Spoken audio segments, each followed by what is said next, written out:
Unless you're a pilot, maybe sit down and stop pretending to be one. The words cut through the cabin like a blade. Captain Ray Whitman didn't even look Danielle Morris in the eye as he shoved her carry-on into the overhead bin. Danielle had only asked about a strange worrying sound from the engine, calmly, precisely, but her question was met with arrogance and dismissal. A few passengers chuckled. One woman 2 rows back smirked and muttered, "Always making something out of nothing."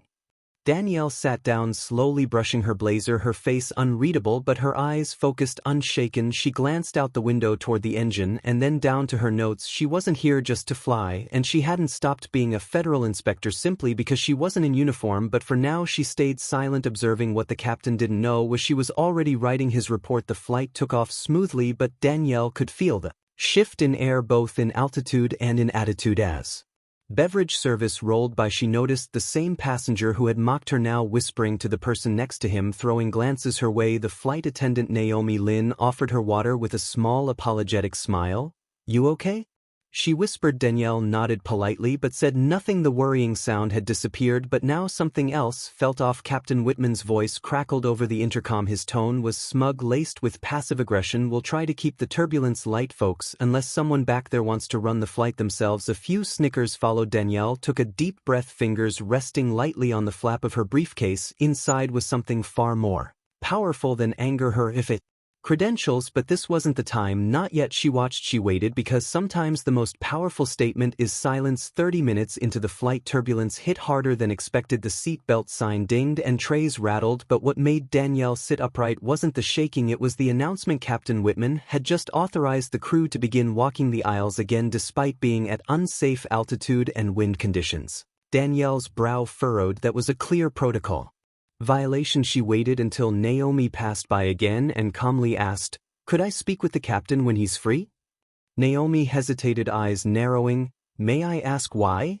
Danielle opened her briefcase and flipped it around, revealing a polished FAA badge. Naomi's eyes widened. "You're—" Danielle nodded. Moments later, the captain appeared, still cocky. "What now?"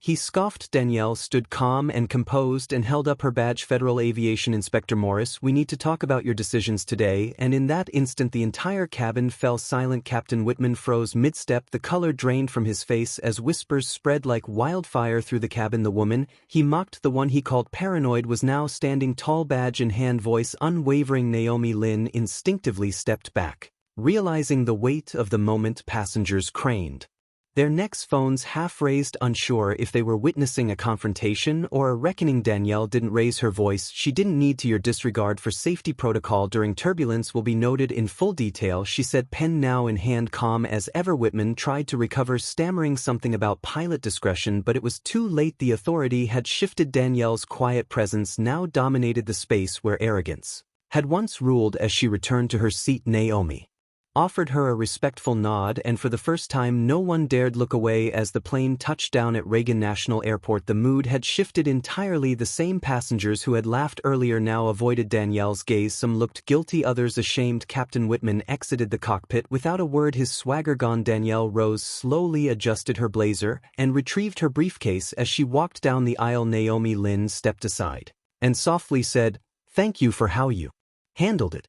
Danielle offered a faint smile. Sometimes presence speaks louder than protocol. Outside the gate, a man in a dark suit approached and nodded. A personnel, no fanfare, no announcement, just duty. Danielle disappeared into the crowd, not as a victim, not as a spectacle, but as the quiet force that changed everything. They laughed when she asked a question, but they'll remember the silence that followed her answer.